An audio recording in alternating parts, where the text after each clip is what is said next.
This week's episode is sponsored by Change. Change is an online mentoring program that teaches people with no experience how to create a real profitable online business in e-commerce. I have been working with Ryan at Change for a few years now and attended many events and got to meet the amazing community of like-minded people. These guys are the best of the best. The support these guys offer is personal, no bots or employees. There's no experience needed, but like anything in life, it takes time as it's a real business with real results. For more information, go check out Ryan on Instagram at RyanJB, and he will guide you through the steps to help build a successful business.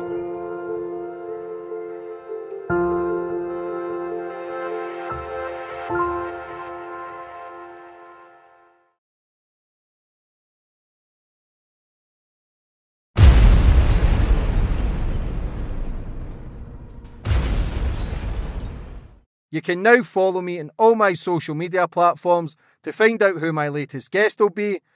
And don't forget to click the subscribe button and the notifications bell so you're notified for when my next podcast goes live. I logged on to this website the first evening that I ever did it. Obviously, I didn't tell anybody. And had no idea what I was doing. I literally just clicked go, and in my expectation, I just thought maybe I'll make £5 or £10. You know, just didn't think anything of it. And after the 3 hours that I'd been logged on, I logged off and I looked at the account with how many credits it said it had in it. And it said like £400, and I was like, what the fuck? You really can't make money from this shit. I mean, it's not 100 grand a month, but it's near. It's definitely an issue for guys. Modern day guys do not like the fact that your girlfriend could be seen online nude. Your biggest haters are with men.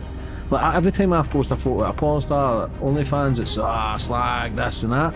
99% of these perverts are the ones paying. Do you know what I mean? Like, why do you think the Americans accept people, but yet the UK don't? Like, it's fucked up, huh? So I've spoken about this for a while.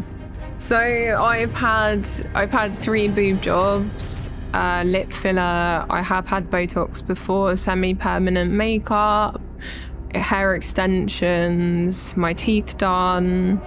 So I charge $150 for 10 minutes.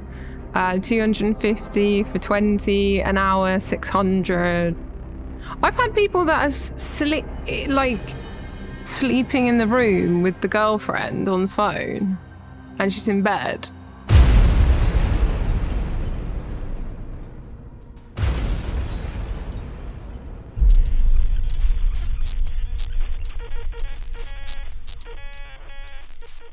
Then we're on.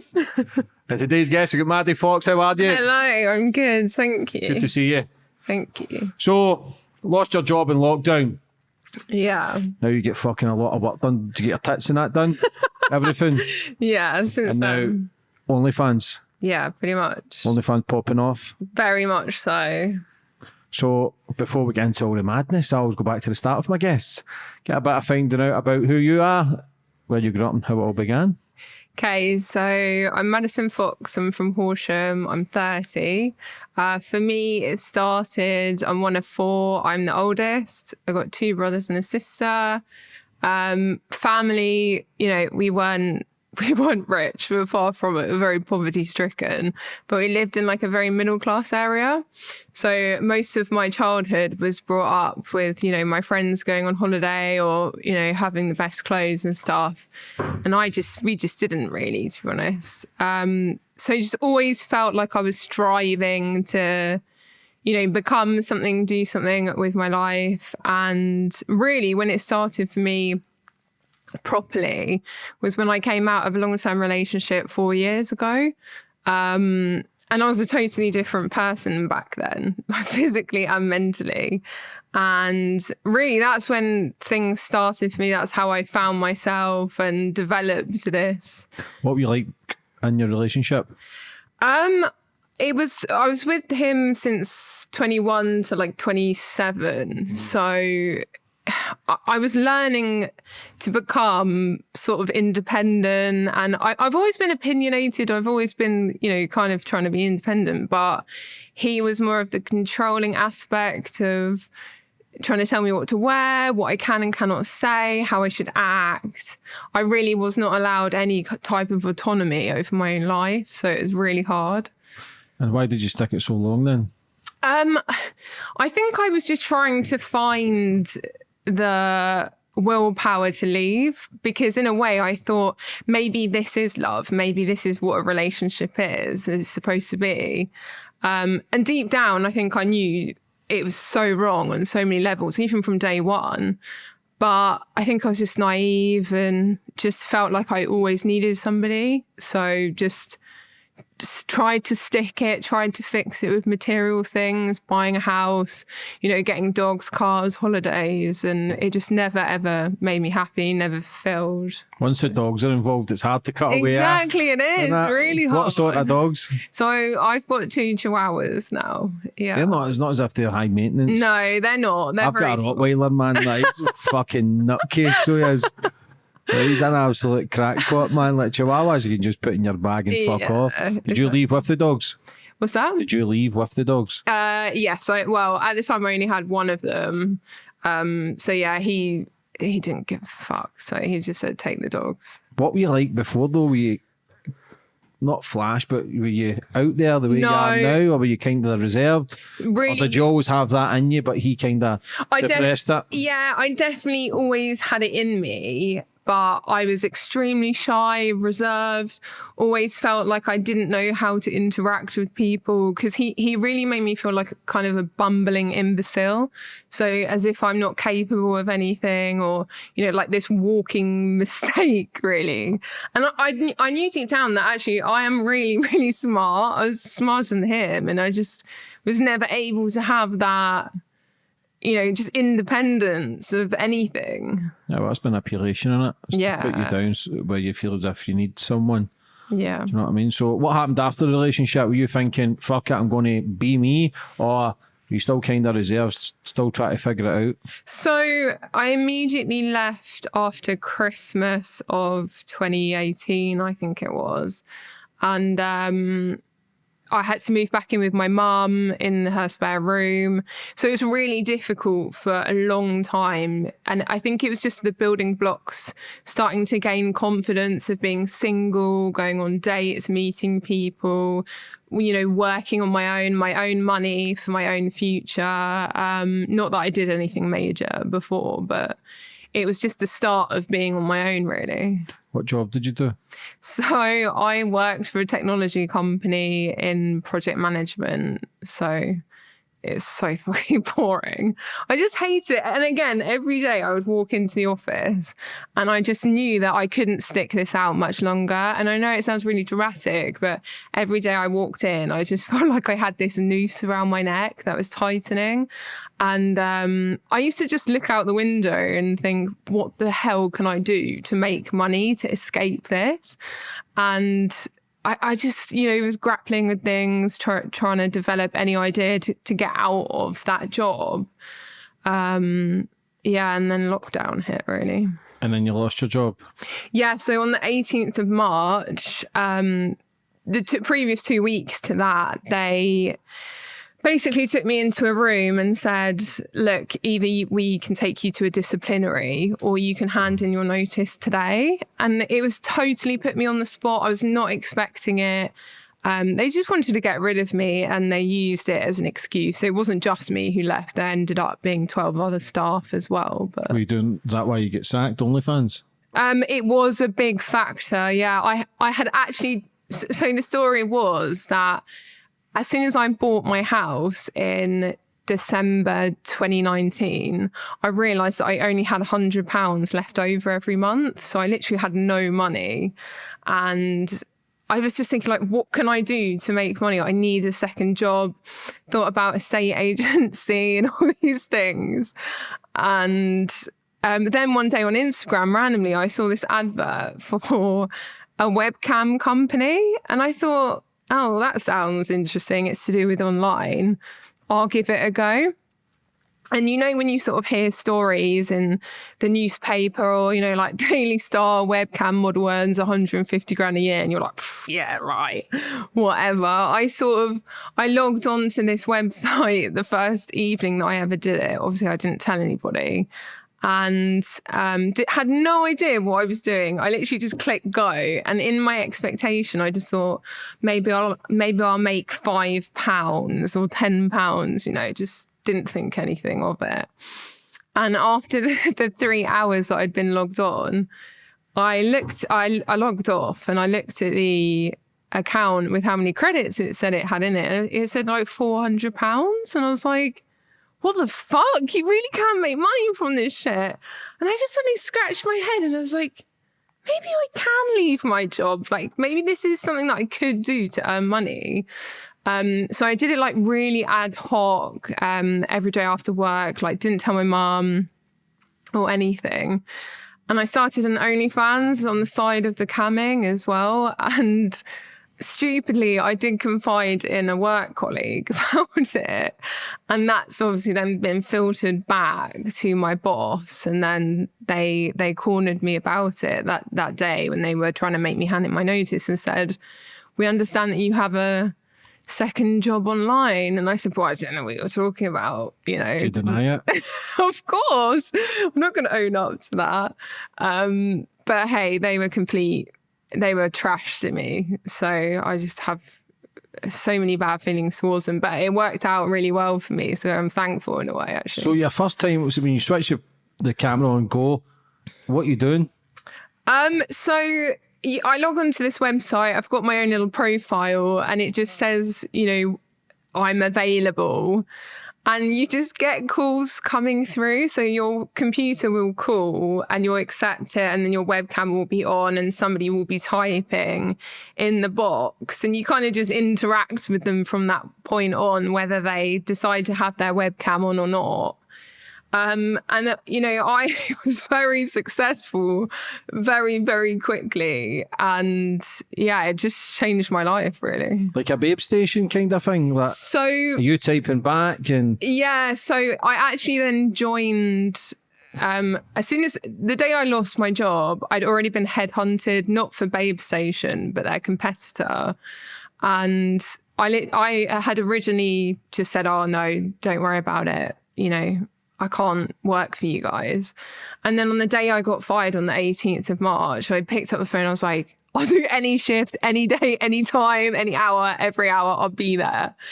And so it was a Babe Station type setup, taking calls, working on TV. And I won an industry award within 3 months of doing it, and became probably the most successful newcomer. so you've won this award, then is that it then? Just full steam ahead? So full steam ahead on the camming, working on television frequently, late night, taking calls, doing camming. And to be honest, I didn't really properly do OnlyFans until last April, where I flipped from predominantly doing camming to then just doing OnlyFans, just because of the scalability of it. And fuck me, it paid off very quickly. So what sort of stuff are you doing then with the webcam? So do people tell you what to do? You get more money? Like, how does it work? Yeah, so you kind of just ascertain what somebody is into, what people like. But I mean, it's so varied. It's crazy. It can be just sitting there talking. It can be, you know, instructional stuff, solo stuff, feet stuff.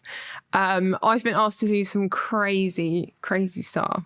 What sort of stuff have you been asked to do? So probably one of the most strangest was a guy who's very well known on the Babe channels calling late at night. And he will instruct you on, you know, how to act, how to behave.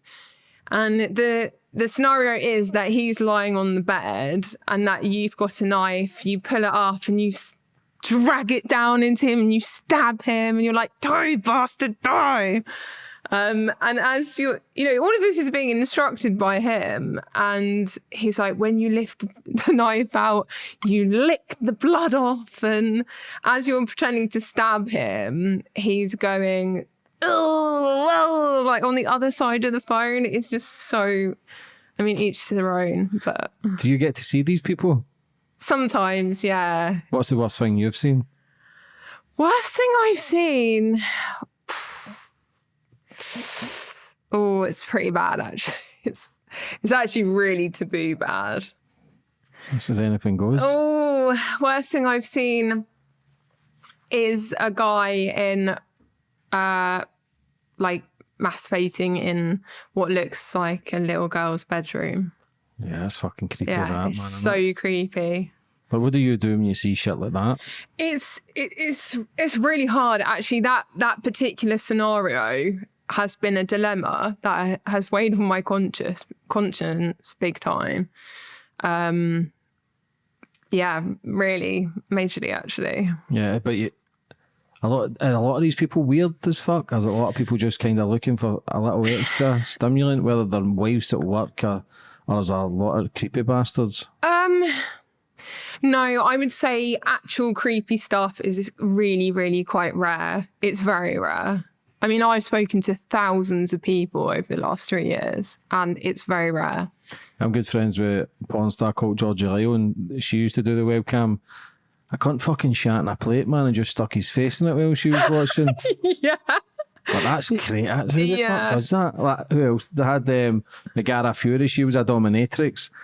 She used to shite in like bowls, and these guys used to eat it and just talk away as if it's normal. Like, it's not. It's, a lot of the stuff is not right as well. But each to their own. Listen, they're doing it behind closed doors. They're doing it. Yeah.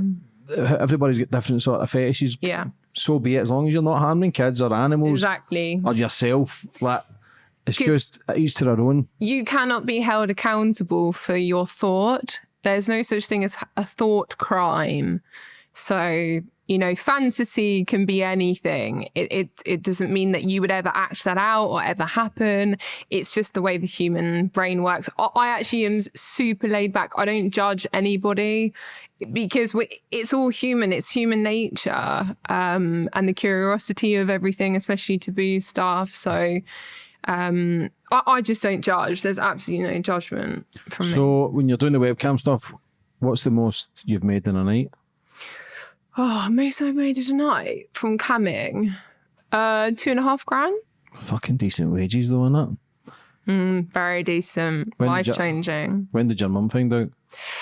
Oh, my mum found out after I was leaving my dogs with her to go home.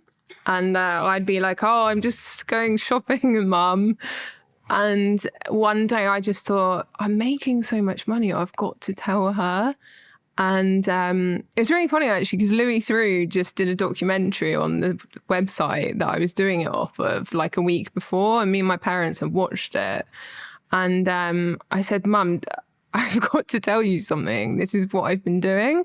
And she kind of was just very silent, very reserved, and said, oh, yes, I did think you might be doing something like that. I don't know what that means, whether that's like a sly dig or anything. But no, I mean, I think once you tell people, you know, what you're making, I think it changes people's opinions of it, really. What sort of figure you're making? Can you say? What a month now? Yeah. I mean, it's not 100 grand a month, but it's near that way. No way. Is it? Yeah, it is. How many people have you got on your OnlyFans? I got over 2,000 subscribers. Loyal fans?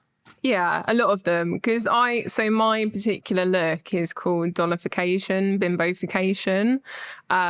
It's a specific fetish with looking like a walking, talking doll, Barbie, basically. And people love that. Yeah, it's surprising, I know. Yeah, no. Not really. Like people, like, you look at the kind of Pamela Anderson that back in the day, the big tits, blonde hair. Yeah, it's always been in fashion. But yeah, that's my fetish. That is my thing. What do people talk to you like though? What, when they first meet me or when I'm on cam? On cam. To be honest, I have to say that every guy I ever speak to on Cam or on OnlyFans or anything is incredibly chivalrous, charming, polite. Like, I have never really had any problems with any of them, really, at all. What sort of things do you do on OnlyFans? So mainly I do solo content. I have done some boy-girl stuff, but not too much in that. But why not? Because I'm single, and I think if I really jumped in, which I would do, I absolutely would love to do it, like full on. But it would be a huge no-no for so many guys. It would hinder my ability to have a meaningful relationship a lot. And you feel as if you struggle to have one now because of what you do? Yeah, definitely. I mean, I struggled before, but it's definitely an issue for guys. Modern day guys do not like the fact that your girlfriend can be seen online nude. No, they hate it. Yeah, I'm honest, I'd be the same. Like, I don't know if, like I say, I think majority of men are quite controlling, but you've got to be honest. Like, it would be fine for 3 months, couple of months, and then the jealousy would kick in. Yeah. People have seen my bird's tits, do you know what I mean? Like, yeah. But you get somebody who will embrace you, accept it for who it is. Like, I think it's just become the norm now. The fucking woman next door's doing it. Like, it's not as bad as it was 10, 20 years ago. When people, I think it's just becoming so normalised. Like, as long as you're not hurting anybody, do what the fuck you want. Yeah. Do you know what I mean? Like, I'm no doubt you'll meet somebody, but see, when you're, is that then always at the back of your mind that you don't want to go full in? Because I know porn stars that say they'll do it for a year, 3 years, make some money. 15 years later, they're still doing it. Yeah. Do you think you can become damaged while doing it as well? If you went fully 100% with it? Yeah, that's a good question. Do you become damaged from doing it? No, I don't think you do, actually, because I think it's my experience in this industry is that I've had better experiences through people paying than in my personal life with people, you know, meeting me and treating me for free. I literally get treated like trash. So no, I think with the element of the industry and what we do, there's honesty and people are upfront about intentions, what it is for, what they want to do it for, or like those kind of things. So no, I mean, the way I see it is it's only been empowering for me and a positive experience. But again, everyone's story is different. It could be damaging if you're in a different state of mind. But when the money's coming in, you kind of have a fuck you button. Who cares, innit? Do you know what I mean? But when is enough as well? What, with regards to money? Yeah. Yeah, and actually, it's funny you say that because I felt like that very recently, that it's a constant train, you know, and I'm seeing people online, you know, this is very strange for me because a lot of my friends and colleagues are people in the industry now, and the amount of wealth and money that is around, I feel like that we're constantly in competition with each other. And I don't want to play, like, I don't want to compete. I don't want to constantly have people flashing cash on Instagram, cars, business class flights and stuff. I just want to be humble. That's me personally. But good for those people that, you know, that's their personal choice to buy those things or show people that they've got those cars. Good for you. But I just tap out of that. But we're in this generation now, we feel as if materialism feeds success. Like, material things don't mean you're successful. Everything can be on the drip, like your watch, your car. Anybody can get anything hired or rented out. Like, it's a fake illusion sometimes, social media. But then you do what you do and people will see you as an object. They'll not see you as a human being. So the longer you do it, the longer you will become damaged, no matter what people say. Like, I've interviewed enough porn stars and people that's just started OnlyFans, and I can see their mind doesn't decline, but they're then living a fantasy world where the real life doesn't really mean anything. Like, you're getting all the gifts and the money and people being sweet to you. But would these people be sweet to you as well a month down the line, 6 weeks down the line, if you were actually with them? So you live in a bubble, and it's a good bubble to be in. If somebody's been nice to you, then why not go there? If you're getting paid for it, why not go there?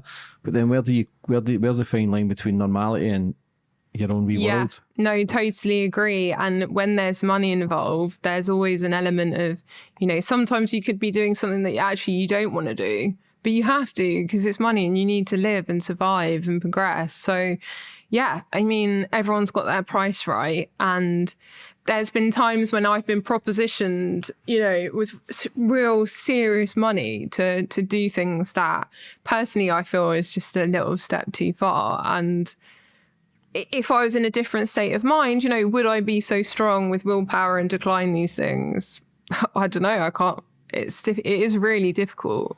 Yeah, you still see a lot of the girls doing OnlyFans still stripping, escorting. Yeah. Like, but it's a shame because it's good people and you've clearly got your head screwed on as well. You're not daft, but you can't let that life, you can't be too confident on it because it can fucking suck you right in. One bad moment or whatever, before you know it, you're on a flight to Dubai getting fucking shagged off one of the sons over there. Look, do you know what I mean? It happens, man. Yeah, look, I know it does. No disrespect to the people who do it, but once you do it, it's not that you sold your soul, but something then declines in your psyche, and then it becomes the norm. Like, don't normalise being abused for money, I believe, because money's an illusion, and I always repeat that stuff, and it is important for people to understand that. You've got your head screwed on, but how long will that last as well? Like, you've got to be careful. What sort of work have you had done? So I've had 3 boob jobs, lip filler. I have had Botox before, semi-permanent makeup, hair extensions, my teeth done. That's it. Where does it stop? Yeah, where does it stop? Good question. Earlier this year, I did rein myself in because I was getting out of control. I did feel it. And, you know, I was booking in to have fox eye surgery, nose jobs, BBLs, which might do the BBL, but yeah, it's a train that once you're on it, it's hard to get off. Yeah, because you look at Madonna. She looks fucking terrible. Oh, bless her, yeah. Do you know what I mean? No disrespect. It's not how you bring people down, but you see people in their 60s and 70s and they still look great. So that's the only thing. We're living in this society where this has become the norm. It's okay to get it done. Listen, you're still young, you're doing your thing, it looks great. Once you hit those 40s and 50s, man, they look like a washed up tagger. You know what I mean? Like, Madonna's proper. I think, fuck me, man. Like, she looks worse, I believe, and it's a shame, man, but she does. I've got to be honest. I feel like as women, we really are conflicted because growing old gracefully is not seen to be an option for us. Men, silver fox, people love it, right? Don't care. But men have turned out fucking worse. They're getting full of Botox and all the lip fillers and cheekbones and like. I think this is a society we're in. No, it's fucking scary. Like, it's really how scary. lost we're becoming.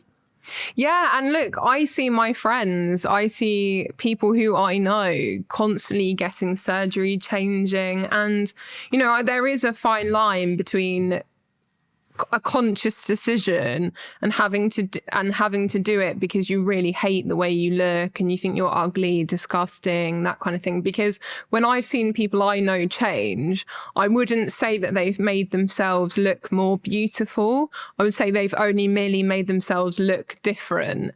Now, I don't know look, I can't see myself from the outside in, so I don't know what I would say about myself, but I've had real troubles with my family with what I have done to myself as well. Very difficult. When are you at your most confident? When am I at my most confident? I don't know, actually. It's a good question.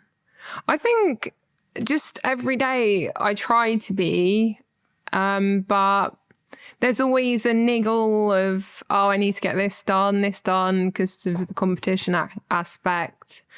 But no, deep down, when I'm thinking about it clearly, I'm like, yeah, do you know what? I am a catch.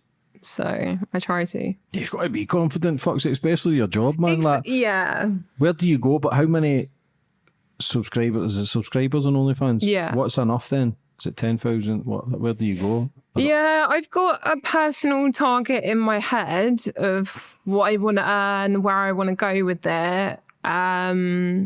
But yeah, it's never enough. It never, ever, ever is enough. Does that not scare you? Yeah, it really scares me. It really, really does. Because, you know, look, I know where I've come from. I have had nothing before and most of my life.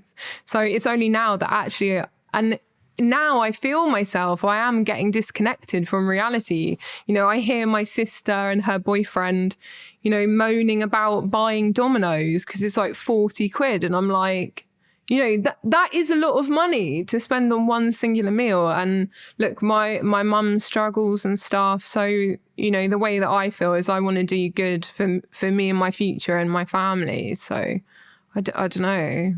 Yeah, but if you're making top dollar, that's the only thing that can keep you going as well, no matter if it's good or bad you do in life. I've done a lot of bad stuff back in the day to get money because I thought, I can retire my whole family, I can do good. Yeah. But karma came and got me. Now I'm trying to do it in a more productive way where it's more natural and it's harder because it's easier to do bad in my life. But it's just try to do the right thing, and you probably have that target in your mind. It's not a bad thing that you're doing, but you'll have it in your mind. You can retire your mum, you can retire your whatever, and try and fucking buy them a domino shop, like fucking hell. That you know how easy it is to be made. It's not. I wouldn't even say it's easy because it must damage something doing that sort of job, especially how do you have to message everybody as well? Yeah, of course, absolutely. How many messages a day? You know, everyone's from a different time zone, so you know, you won't have loads of people online at once. Everyone's doing different things at work. They have to go to work themselves and live a life. So it's not too much. It's okay. But yeah, it's all consuming. Every time of day, it's on my mind. When you work for yourself, you can't really switch off properly. So it's really, really difficult to balance. How is it? People can send you videos, photos, or just like a WhatsApp? They can send me videos, photos, voice messages, anything and everything, and vice versa. Do people ever take the huff that you've not messaged back? Yeah. Oh, majorly. Yeah. I had a situation at Christmas where my grandmother died on Christmas Day, actually. Thank you. And I had booked in a week before a video call on the Boxing Day. And I was messaging this person like, I won't be able to make that time. And he was basically just like, I want a refund. It's like, dude, I've literally explained to you, I can't get that to that time, but I can get to you at this time. No, you've cancelled on me, blah, blah, blah. And I'd had a conversation with somebody earlier a few weeks ago before that said, you know, you need to hold back on how much you do tell people about your personal life. So I didn't tell people that I was going through grief, basically. And then, you know, I had to then explain it to this guy. And he was like, well, why didn't you tell me sooner?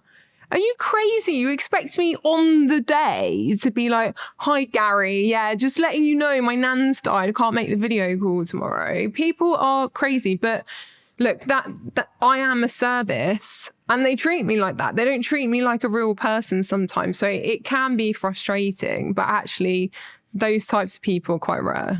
So when they do a FaceTime kind of thing, like, do they pay you? Yes. Yeah. Do you go at the highest bidder? Like, how does it work? So I have a flat charge that I do for video calls. How much? So I charge $150 for 10 minutes, $250 for 20, an hour, $600. What happens an hour?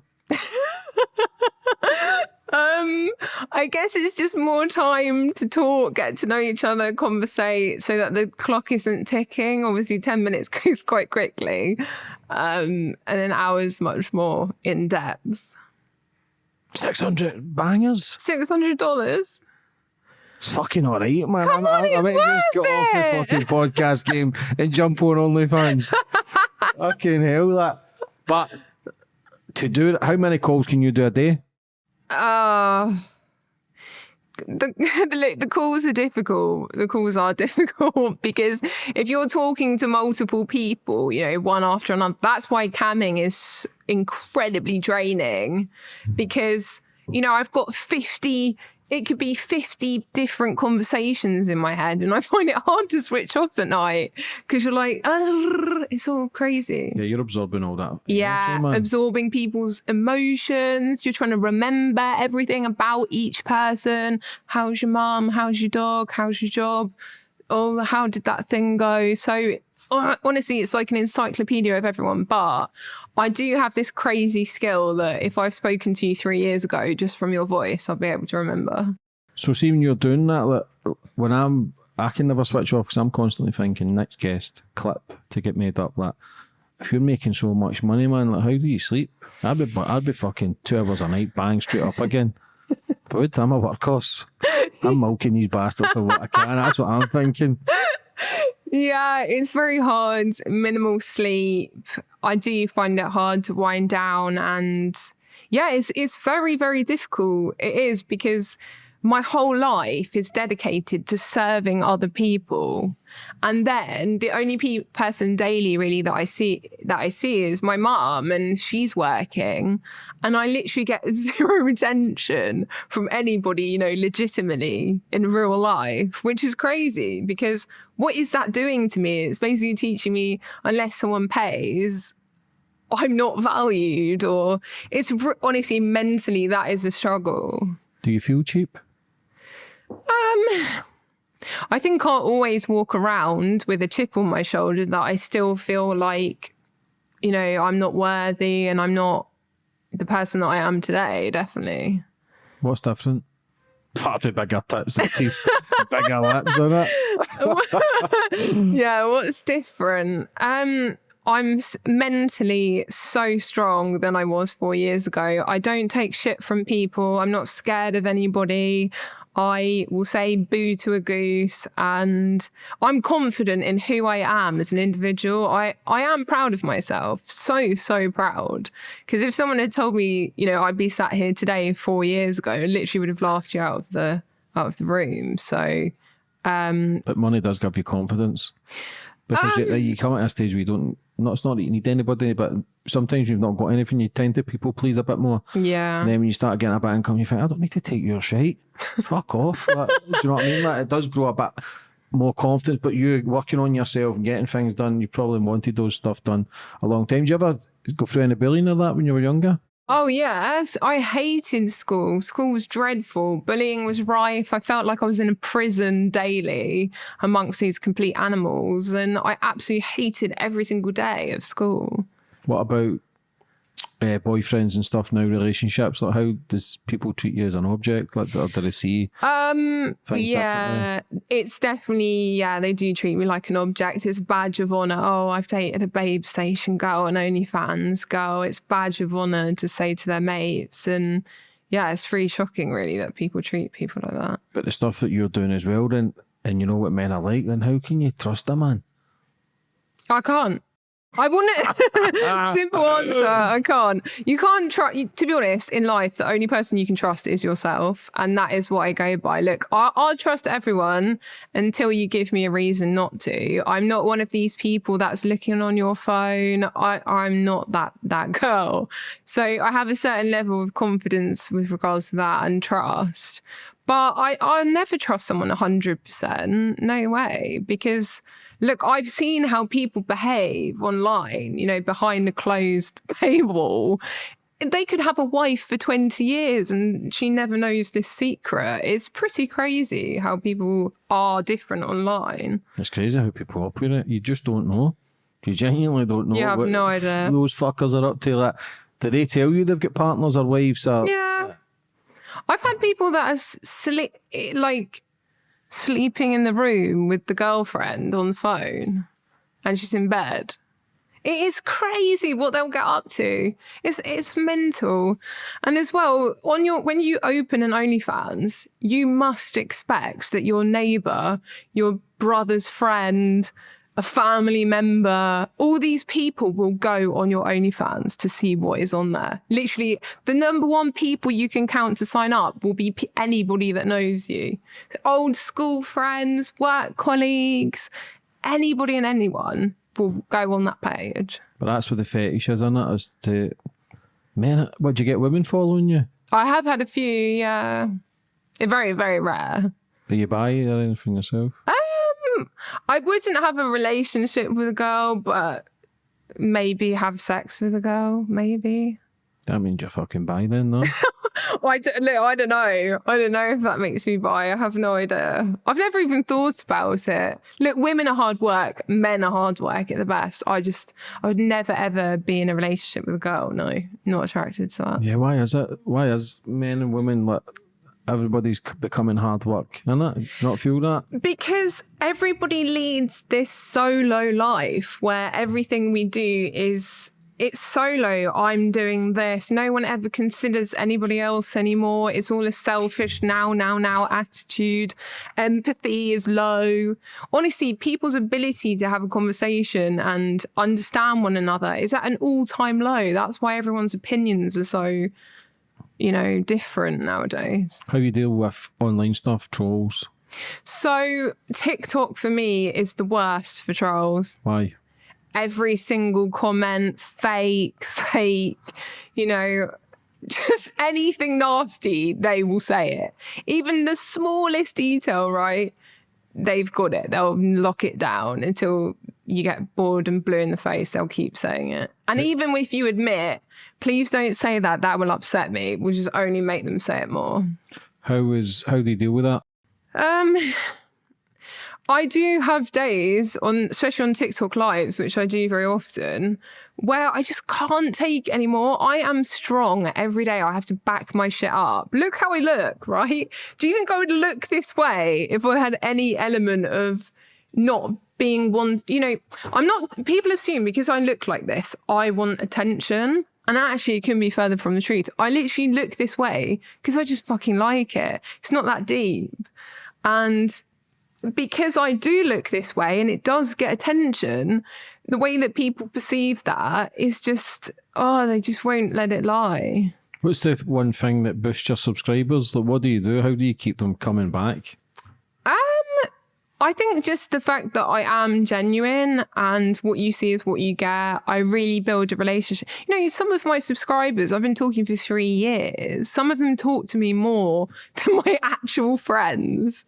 So, it's building a relationship, really. It's treating people as you want to be treated. And, I receive something from it and hopefully they receive something from it as well. So what about friends and stuff once they found you out on OnlyFans? Like, were they not asked, or was some of them thinking, fuck her? Obviously my whole transition was during lockdown, so most people found out during lockdown and when everything was weird anyway. People were interested, people were surprised, like, oh wow. It's been positive from what I've heard, but I guess if it was negative, they probably wouldn't say it to my face. But again, once people realize how much money you can earn and the potential, everyone's like, oh God, I want an OnlyFans. It's that mentality. What's the most somebody's offered for sex? A lot, like hundreds of thousands. Where is this person? Yeah. In London. He's actually very well known. Celebrity? I wouldn't call him a celebrity, but we probably shouldn't talk about that. High up family? I don't know, just someone with money. No couple comment. 100 bags? Couple of 100 grand? Yeah, a lot. Like, we're talking a lot. And I've heard about how much people have received from this person, and it's a lot. It's a fuck of a lot. Life-changing. Bank transfer or cash? If I could have that in cash, yes, please. Tomorrow, dick. So why did you reject it? I rejected it because once you go from online to in person, that is what fucks you up. That's when you lose yourself. Because if I don't have autonomy over what I actually do with my physical body, I have nothing left in life. It's done. You're gone. Your head is gone. How much did they offer? Like 200k, like a lot. And that was like minimum of what would have been on offer. Tell them I'll fucking shag them. That's it, get the cash ready. See, money talks. Look, this is the crazy thing. Money talks. You can make, if you went out on the street right now and you said, look, I'll give you £1,000 to do this, I guarantee you will have a success rate of 99.9%. It's mad, isn't it? But again, you've got to value yourself. I always tell that to my daughter and that as well. You must value yourself always for a very young age, but don't ever let anybody disrespect you. That's a sense of a power trip as well. You then become a target because you're rejecting that. more offers, more money. But then that could be just your manipulation skills. You know how to play the game to get that up to $500,000. Do you know what I mean? Like, fair fucking play. Hey, $1 million in order. Yeah. But do you know what I mean? Like, because some people with serious money, everybody's just a pawn in their game.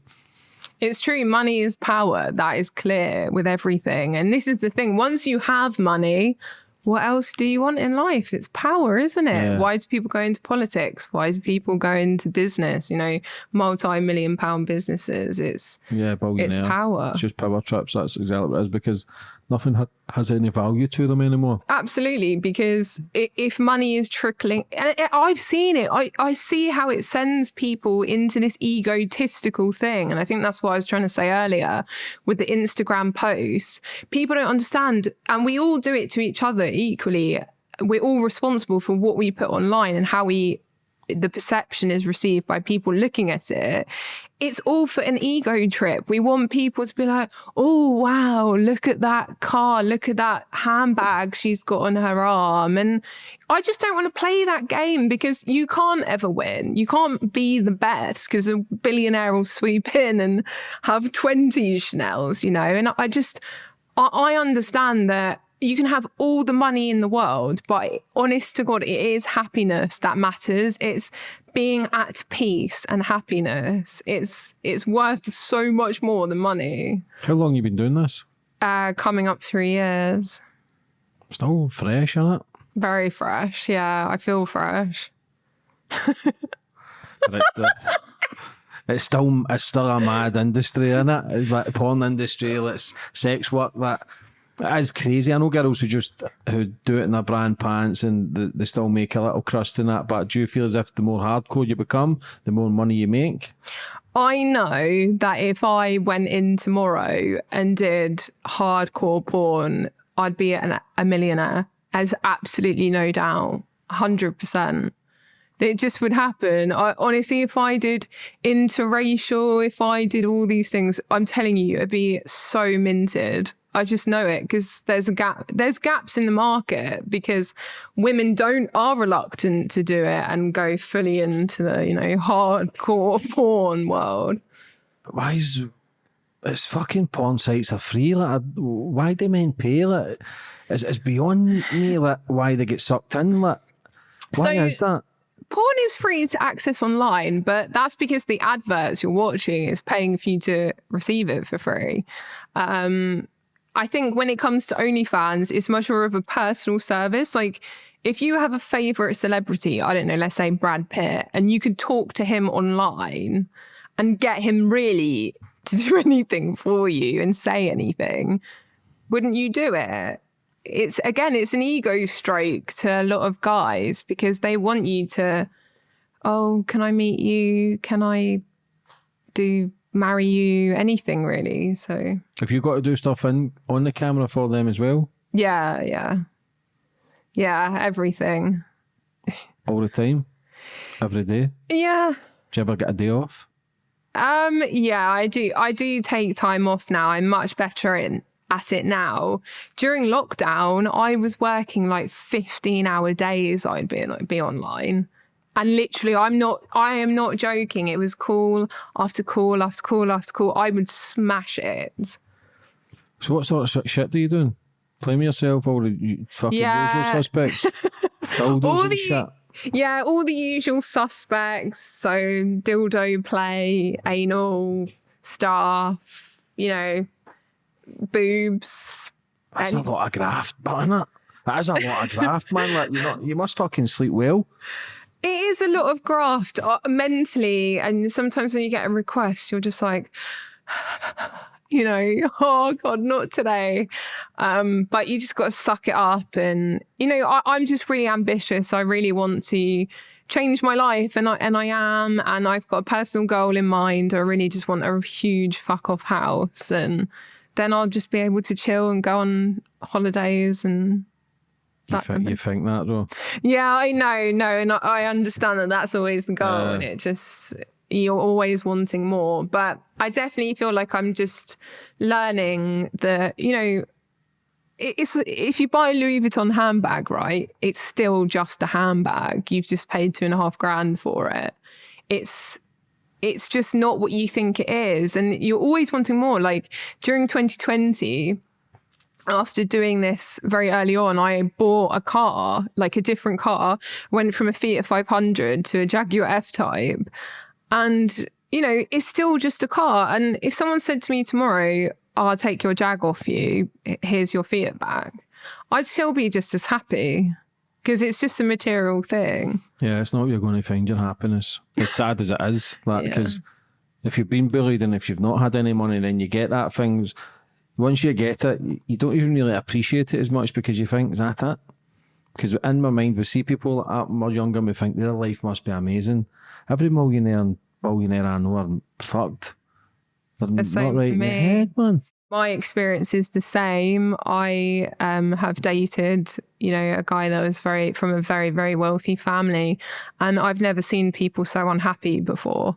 And, you know, because money is so hard to accumulate and to earn good, livable money, let's be honest, it's so hard and impossible, especially in England today, you know, just to have a livable wage, that people assume that, you know, oh, if I just earn 10 grand a month, I'll be so happy.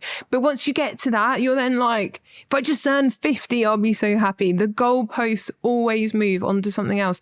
Look at Andrew Tate, you know, like he's got 10 Bugattis in 5 different colours. Like, why? Because we're always wanting more material objects, and it's happiness that we should be chasing, and just at peace and like knowing yourself. Because actually that's the one thing that I have learned through talking to a lot of people, that most people are living a lie. They want to be this character or something that, you know, big muscly guy or whatever it is, and they never ever achieve it for fear of what other people will think. And actually, you know, as much as people critique me for how I look, and I understand that I look very different from most people, and it is a very out there thing, but this is how I want to fucking look, right? And I've done the mental work. I've had counselling over a vast amount of years. I've done that legwork, and I know that I am of sound mind. I know a lot of people won't believe that, but it is true. And yeah, that through reading this particular book that I was reading. What'd you read? Happy Sexy Millionaire by Stephen Bartlett. On the very last page, he explains there was research done on very elderly people with what their, you know, what their number one regret was in life. And they said, it's not living, you know, unapologetically as myself, as I wanted to do, you know. Why do so many people come out gay 40 years after and things like this? So many people are holding themselves back for fear of being critiqued, what people will think. I honestly just do not give a fuck anymore, because I don't live life for anybody but myself. And I respect people that are just unapologetically themselves. Yeah, but that's why it's so easy to be successful now, because everybody's weak. Everybody's scared of other people's opinions.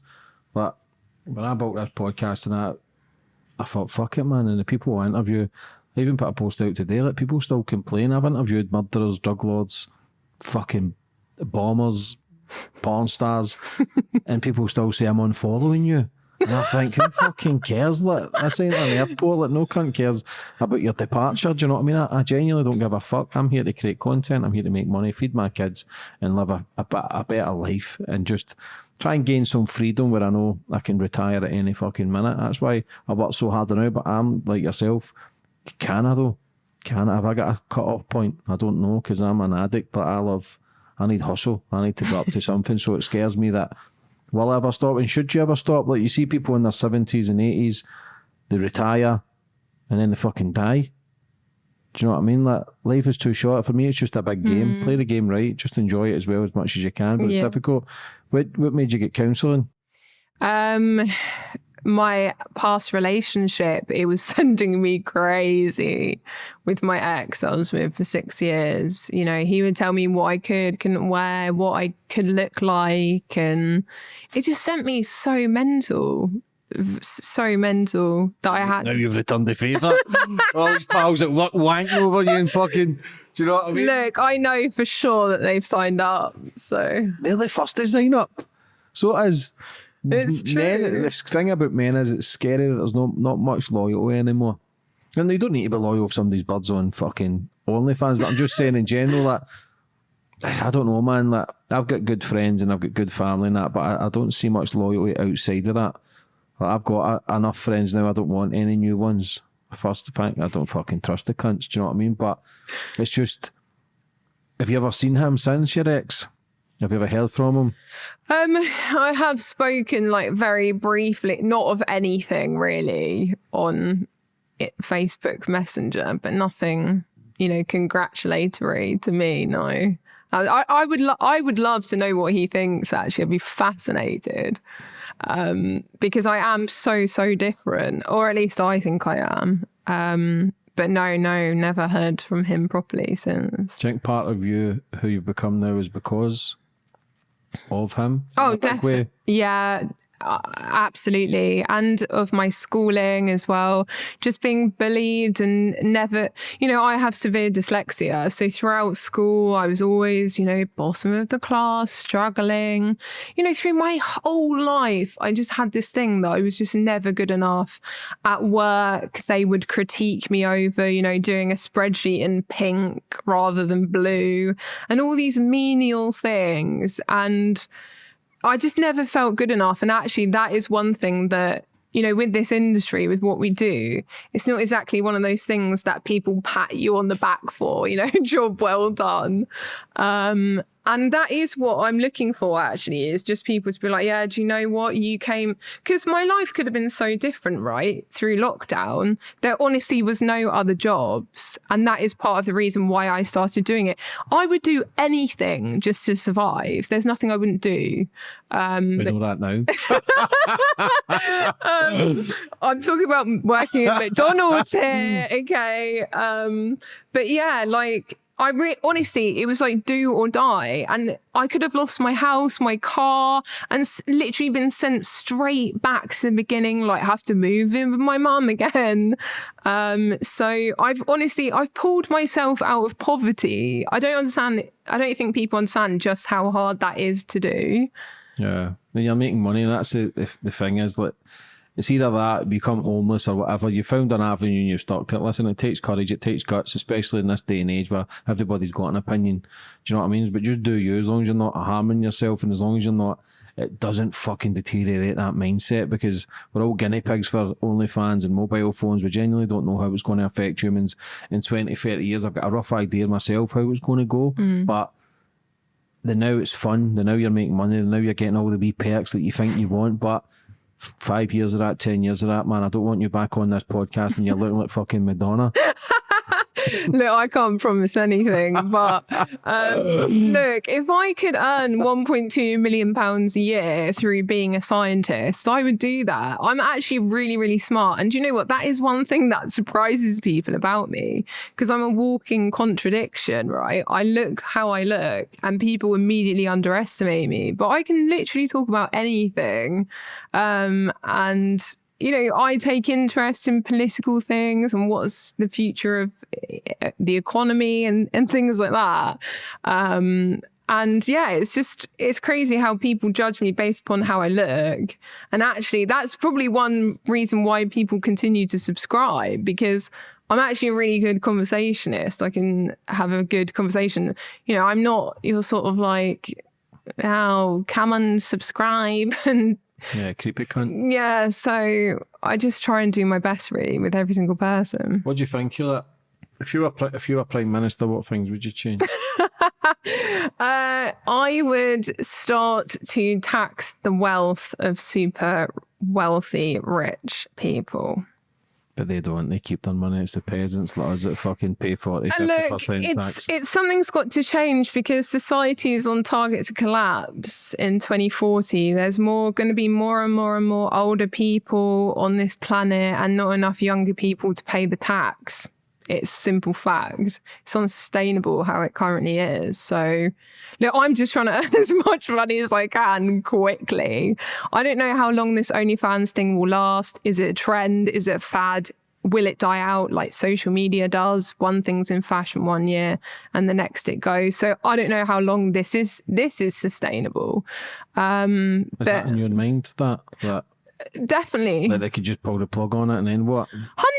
Nothing lasts forever anyway. Look at what OnlyFans did last year. They went to ban any nudity, any adult content. Yeah, what was that about? Who knows what that was about? It was a bad PR decision. It looks like they were trying to list it on the stock exchange, which was probably why they were setting it up to be like a non-adult platform. Because again, the system is rigged. So, you know, the fact that women are earning a lot of money from doing adult content now, the powers that be do not like that. So look, it's so old-fashioned how things work still today. How many people are on OnlyFans in the UK? Creators? Yeah. I don't know how many creators in the UK. I think how many creators are on the platform is something like, not as much as you think, probably like 1.5 million globally, I think it is. It's a lot of fucking dildos, but I think getting used when you think about it as well. Globally? That's a lot of content. Like a million and a half when you think about it. So 8 billion people on the planet. How many of those are successful though? Not many. That's why when you're on OnlyFans, it tells you what percentage you are on the site. Percent you 0.1. 0.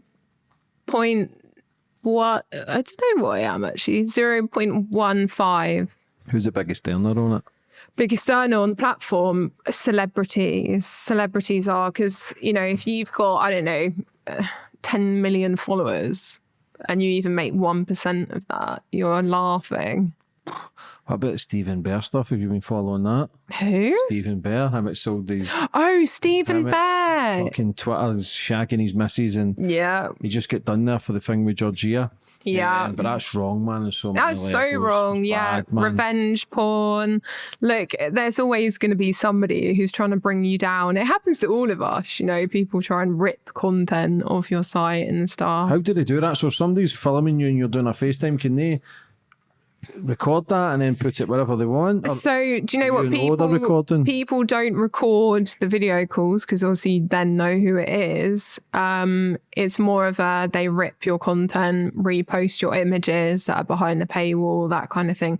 And that is something that infuriates me because the world is such an unfair place. You know, the law is not there to sort of ensure the security of sex workers. Like, no one gives a fuck about sex workers. Do you have stalkers? Stalkers. I have had stalkers. How do you deal with them? I had one guy that actually ended up coming and knocking on my door. And I was like, dude, you need to leave right now. I had one guy do a drive-by. I've had an ex-boyfriend stalk me at my house. Yeah. How do I deal with them? I note it. I mean, there's not much you can do. The police are, as we know, they're not that great. So yeah, it's what can you do until there's a hand round your neck strangling you? 999 and hope they'll be there, really. You must have seen some funny shit, man, doing this stuff. Like, what's the funniest stuff you've seen? Funniest shit I've seen? Do you know what? I've written down, like, on my phone all the weirdest things that I've seen or had. It's over there. You have to pass it to me.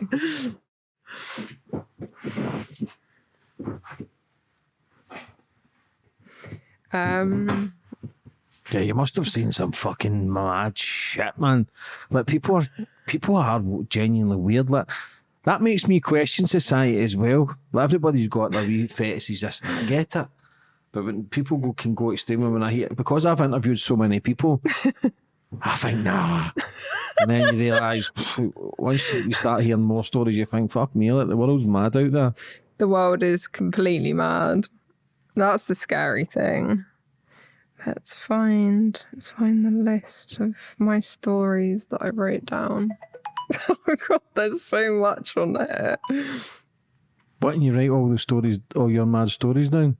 Yeah, of just what people have said to me or like the scenario that they've called in. So I've had somebody... So someone said I have a fetish for toenails. I've had another regular cammer who comes on and basically pretends to be somebody from the council and like, oh, I have to come into your house and you have to pretend to meet me. Like he's the council man. And a guy called Jack Sparrow comes in and he only talked to me in pirate puns. Anything he said was a pirate pun. A guy who called up before and all he did was kept saying toes, like, and kept saying to me, keep saying toes, toes, toes, toes, toes. What's the one thing that you never thought was possible, but it's quite a common fetish? The feet thing I get now, the because feet thing. I think a lot of you see that now. Like, I see a lot of girls who post and people send them money to send pictures of your feet. Like, for me, it's not really fuck all. Do you know what I mean? Like, but what's the one thing that you see now that is kind of common and you think? Definitely feet. Definitely feet. Feet is a big one for people, actually. Why? Because I think the thing in society with men being big, strong men and women being sort of like subservient creatures, that men like to flip it where they serve you, and it's very much about worshipping the woman and all of that. What do you think, like, see, when they think about these fantasies and bring them to life, like, is part of them really that individual that they want to be 24/7 though? Do you know what I mean? Like, want women to dominate men and fucking shows your feet and like, do you think that's them? Like, some of these guys are top fucking judges and QCs and it's mad to think that they're giving people sentences but yet they're having a wank off somebody's feet. Like, ain't it mad though? Like, now that you're in that life, like, you probably need to go back to your fucking counsellor. Do you know what? Having said that, I am actually going to. But no, yeah, I find it fascinating, actually, because you find out somebody's deepest, darkest secret that nobody else knows. So it's quite fascinating what people are into, what like triggers that fetish button for them, because everybody has something, right? I think it's pretty weird that I like looking like a walking, talking sex doll. That's pretty weird. As a bird with big tits and blonde hair, it's not that weird as well. Do you know what I mean? Somebody want to have a wank over looking at your feet's weird.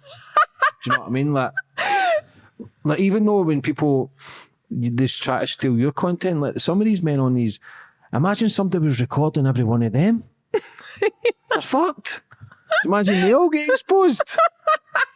If they all get the banger out and just having a wank and shit, is like what, that sort of shit? Yeah. Do you ever get turned on by it, or has it just become a job?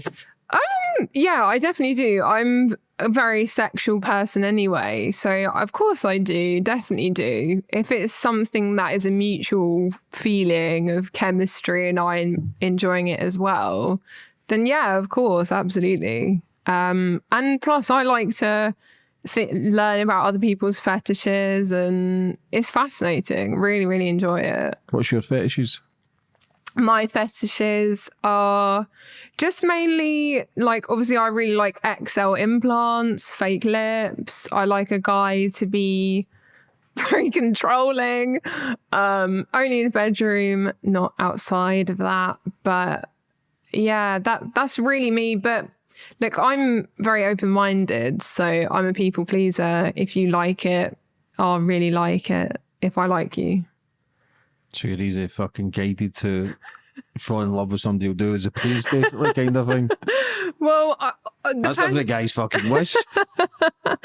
So I really want a guy in my life that is really into the whole bimbofication, dollification as much as I am, because it is such a big part of my life, and not everybody likes this look. It is a lot, especially when you're out and about in public, you know, you're going to a restaurant or bar or whatever. So it is a lot, you know, people stare constantly, eyes are on me. Even if I'm wearing like a huge baggy jumper, I cannot hide. And honestly, people stop, stare, point. It's constant tension. And I'm not even looking for it. But you're going to get it. Even now when I'm on this you're trying not to look down. Do you know what I mean? Like, it's just, as men, it's a natural instinct as well. Because you see somebody with big feet, you go, oh, this guy's that cunt's feet. Like, I think... So if you see a set of tits walking down, man, and it's people, like I say, it's natural. You get women looking as well, no doubt. Yeah, women look as well. I mean, I remember when I was with my friend on holiday last year, and we were getting on this plane, and this woman was in a trance looking at me, would not break her stare until I was sort of like, hello. And this is the thing, you know, it's kind of the same thing if you have a facial disfigurement or you're disabled or something like that. It's how people stare at you like you're not actually really a human being. So that's really hard, because imagine having all eyes on you all the time. That's going to make you anxious at the best of times for most people. But people really are looking at me, you know, even if I'm covered up and jacket and whatever, it is constant. How do people treat you in that outside? Do they think you're an easier target because of what you do? Yeah, I think people instantly look at me and think porn star, definitely. And they have their assumptions because of that. They probably think I'm a dumb fuck.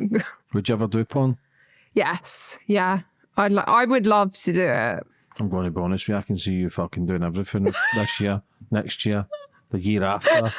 You came here with good intentions, trying to play it calm and say you're going to make this and that, but you're going to be doing all that. Absolute filth. Yeah, it's just because you've already got the dollar signs there, you see what can be done. And it's once you go down that, once you jump on that ship, you ain't fucking going back. Waving you dressed as Jack Sparrow saying, see you later. Like, where do you go forward for the future then? Like, if you're making doing that and you're saying you'll do porn, you're saying you'll do all the other stuff, like, where do you go then? Like, I know you've got a figure in your head, but let's be honest, as soon as we get that figure, that's not enough. I think you'll be going so far. Do you think you're ever in America as well? That's where the money is now. Yeah, the money's big. I have most of my customers are American, actually. They love that kind of it's a very American look, actually. If you think about it, everything is bigger in America. So yeah, it's very American and they love me. I actually have never been to America, so this year I want to go and kind of try and break America, because once you've got that down, you're sorted. So that's definitely on the cards. But in the future, what do I want out of life? I just want to... So at the moment I have like a little 1-bed house, and I'm just desperate to get like a huge dream house. I've literally dreamt about it since I was 7 years old. Because, you know, as I said earlier, my family never had any money. We had to move out of our house in 2008 because of the crash. Parents couldn't pay the mortgage and stuff. So I've always just wanted that dream house. I've had friends that have had it all. And I just want to say, like, look at what I've done. I've done that completely single-handedly. Not once has anybody ever given me a penny other than my subscribers. And, you know, no one's taught me how to do this.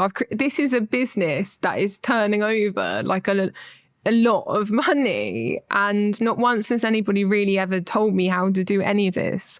So I think that warrants a pat on the back. But like I say, it's not the type of job that people are like, well done for shoving a dildo in you.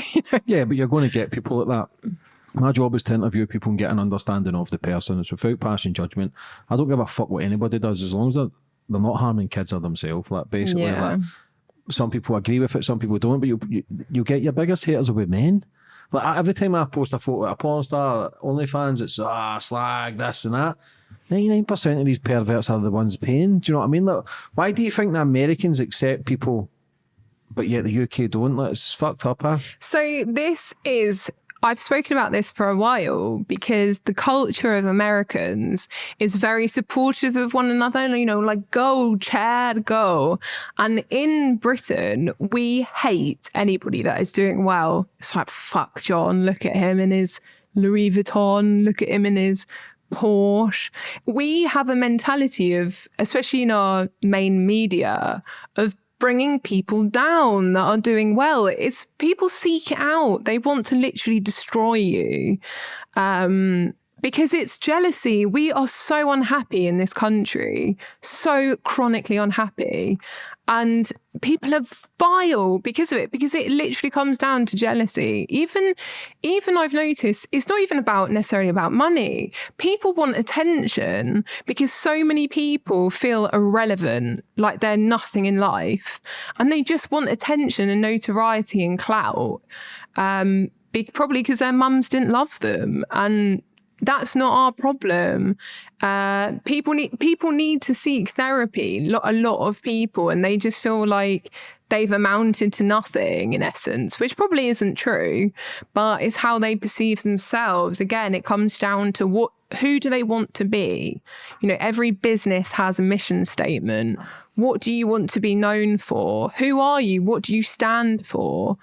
And this is what we don't teach people. Especially children, they're so lost at the moment. But this is why people are full of hate and rage, is because they're not fulfilling their potential. They know deep inside they should be doing more. They're not.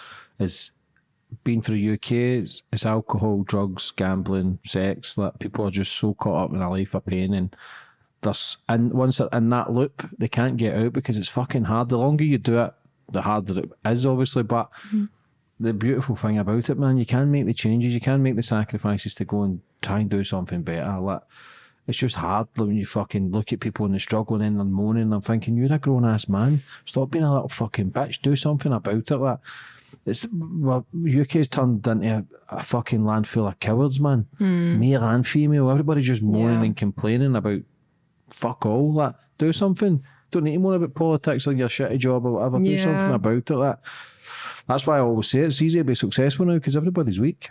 Yeah, I have to say, and it's one of those things that you only change in your life when you've been through something terrible and you're forced to change. That is the only time that people make moves. And most people are lazy and have responsibility. They might be very stressed, have kids. You know, responsibility weighs people down, and it is hard to get going and off the ground. But a lot of it, I feel, actually comes down to working for yourself. You have to have your own business or your own venture or whatever it be, or be creative in any way possible, because that's the only way. If you just have control over your own earning and how you earn it, you know, there's so much potential. If you limit yourself with renting your body out to your boss for a month for $2,500 for 5 days a week for 8.5 hours, I mean, you're never going to be what you want to be, because they control you. And this is the crazy thing, actually, that I think people critique a lot of sex work for what we do, but your boss is fucking you every month for $2,500. You're on a fucking leash to your boss. Don't tell me you're not, because you are. You can't go up to him and say what you really believe or what you really want to do. It's all inner politics of working for your office or your, you know, the company that you work for. You can't be who you want to be. And it's like, you're critiquing us for, you know, getting our tits out and getting paid, but your boss is literally fucking you for $2,500 every month. Yeah, but this is, everybody's getting shafted. That when I had Andrew Tate on, I was asking him about what's a good pimp and a bad pimp. He says, I don't even call myself a pimp, because the real pimps are the big corporations, the people who's working in Starbucks and McDonald's, making them fucking billions, but yet they're getting paid 10 quid an hour. Like, they're the ones, these big corporations are the pimps, the real pimps who's just pimping out every fucking person for a cheap fucking wage. And I get it, people are out there trying to survive. I get it, but you can have more, you can go and get more. You don't have to be caught up in somebody else and making them money, making your business strive. Yes, you've got to put your foot in the door and learn an income and whatever, but you don't have to settle there. And that's the thing about humans. We can make choices, we can make better choices. The majority of people tend to make shittier choices, and that's just the environment they were in. Like, have you ever thought about quitting because of the pressure from the outside noise? No, because I actually really enjoy what I do. I love speaking to people. I love meeting people. I love the craziness of it, the messiness of it. I love it. I do really enjoy it because it's an insight into the psychology of the public. and the inner workings of people. And I just really enjoy it. But to be honest, what could I quit it for? Yeah, I could quit it for something less money. I could do, but no, I think my plan is that I want to have my own modelling agency and basically take women, men on and manage their OnlyFans and show them how to run a business really and build a brand. And that I feel will give me something back in terms of helping other people. Because, you know, I can literally go out tomorrow and scout someone on the street and be like, I can literally make you, you know, 10 grand a month. I know I can. I've done it for myself single-handedly. I know the algorithms. I know what works, what doesn't work. And yeah, so I think that's what I'd like to do, is help people make money and make money off them making money. What's your daily routine like being an OnlyFans girl?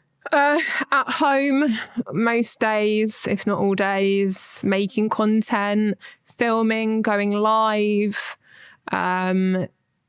Instagram posts, Twitter posts, TikTok posts, Twitch. It's a constant plan. Why have you not got someone doing all that for you? I have now. I have a digital marketing guy that's helping me, because we need to work smarter, not harder. So I do now finally, because I realised I can't do it all on my own single-handedly. To get to the next step, you do need help and you need advice and expertise. So now I do have somebody helping me. But yeah, every day it's, you know, the need to go on social media and force myself to perform online and stream and take abuse or criticism. You know, it's, I'm not saying it's SAS training, but it's grueling. It's hard. It's tough to be strong every day, mentally strong. I don't think half the people, you know, watching this podcast could put themselves out there like people do if you are a creator. It's very, very difficult. You know, I'm showing my entire body online, and that's open to criticism constantly. Yeah. You're fucking next level. I done a podcast with Katie Hopkins there, and I put a post out, people saying I'm unfollowing this and that. Like, shut up, you fucking idiot. Like, I genuinely am at the stage, I don't fucking care. I genuinely don't. Like, it's took me probably 4 years doing this to realise I genuinely don't give a fuck. I used to think about it and I go, is he serious? Like, what does that mean? And I used to think about it. No, I don't give a fuck. I just really believe in the freedom of speech. Even if I disagree with somebody, I think they have the right to have freedom of speech. That is why actually Andrew Tate is an interesting character, because I don't feel like he should be deplatformed. I don't agree with everything he says. You know, women, that topic is a very difficult topic with Andrew Tate, but you know, I agree with him, what he says about the world, how money is, who's in power, and how things work. He's 110% accurate. And actually it's weird, because once you come out of working for a company and the corporate world and you work for yourself, it's literally like an awakening, like a spiritual awakening. You realize how much of what you're fed is complete bullshit. The same with schooling. Kids are literally being taught nothing of what they need to know. And it is the big corporations that are at fault here. It absolutely is. Look at Shell. They're announcing billions and billions of profit. And where do they think, who is that coming from? It's coming from you and I, okay? And they're paying no tax, nothing. And yet people who earn well today, you know, if you're earning over, what is it in the UK, 50 grand a year, you pay 40% tax on that.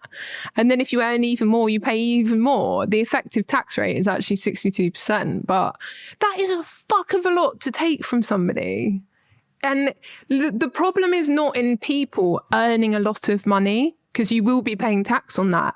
It's the people that own assets. And if I was the Prime Minister, you asked me earlier, things have got to change, because it cannot carry on how it is today. People can't heat their homes or eat or feed their children or buy school uniform. Most people receiving benefits are in work. We have literally impoverished our whole nation, and we're bankrupting our government at the same time. It is unsustainable. As humans, Look, why do you think we're here? Oh, that's a really good question. I actually ask myself that every day because I'm really interested to know. But, you know, why are humans here every day? And what is the meaning of life? The meaning of life is just to live and to enjoy. Although you won't enjoy life all the time. But again, that is the meaning of life. Do you think as a human, though, we know what happiness is? We know what enjoyment is anymore because we've been so conditioned from birth? No. Do you know what I mean? Like, I always say this, there's never a blueprint or manual how we should be living life. Like, should you be doing OnlyFans? Should I be doing podcasts? Should we be trying to build social media followings? I don't think we should be. I genuinely don't. I feel as if it's a bit of tribalism. I feel as if you should have your own wee tribe and not a village, but growing your own fruit, growing your own veg, and just family orientated friends, and it's your tribe. Nobody gets in, nobody gets out. It's in there. Like, I just feel as if the world's just one big stage. I feel as if it's so messed up and people are so confused. And it's not that people are bad, it's just what they know. It's what they've been conditioned to. It's what they've learned. It's just learned behaviours. Like, I don't have all the answers, but I'm trying to ask the right questions to better my own fucking life. But I genuinely, sometimes I think I've got it together. Other times I think you ain't got a fucking clue, mate. That is the capitalist society, though. That is what we're born into, to believe that you need to get a job, to buy a house, and you're not even buying a house, you're buying debt to get a house. Like, this is what people don't understand. Everything, it's actually crazy how different it is between the haves and the have-nots, right? Because if you don't know someone who owns a supermarket, it doesn't mean that doesn't exist. Everything is owned that you see, right? So the shops, the land, the house that sits on, sometimes if it's not freehold. It's like there's so many people who are super wealthy. If you don't own your house, somebody has debt that they've lent you to get that house. And that is the problem. That's why we're all driven to think that we need to buy things to be happy, because otherwise it wouldn't serve the powers that be if we were all spiritual and living off the land and being community, led in tribes, which actually is the meaning of life. It's each other. It's being human. And this is the interesting thing, because if we continue on this trajectory of where we're going, if you lose what it is to be human, we're done. That's it. Over. How's the mental health now? Yeah, it's good. My mental health is good, but I struggle every day because I want more meaning to my life. I feel like I do have meaning, but I want to help people. I love politics. I love making an impact in a positive way, and because I know where I was like 4 years ago. I wasn't ambitious, didn't know who I was, and just thought, ticking along, not really thinking about life or anything. And life is about everything we do should add value in the world, right? In a positive way. Otherwise, what's the point of doing it? What, just to earn money? That is not what I want. I want to add value. I want to have a positive impact on people, be a good person, teach people like what I've learned through my trials and tribulations, Experiences. Experiences, exactly. I've not always got it right. I've fucked up so many times, and I'm one of these people that I'm like, yep, fucked up there, fully admit it. I'm not afraid of being wrong, and I'm humble. And look, if I'm wrong, I'm wrong. And as long as you learn from it, that's what counts. You talk about politics and you seem to have a passion for it. The longer you do what you do you feel as if you ever try to get into politics, nobody would take you serious? Absolutely, and yeah. This is where the problem comes with the damage that's already been done. Like, no matter if you're the smartest person in the world, you're always going to be tarred with that brush of what you do. Yeah, and this is actually true. I love to go into politics. I was looking at it the other day, But who is going to vote for me to be Prime Minister?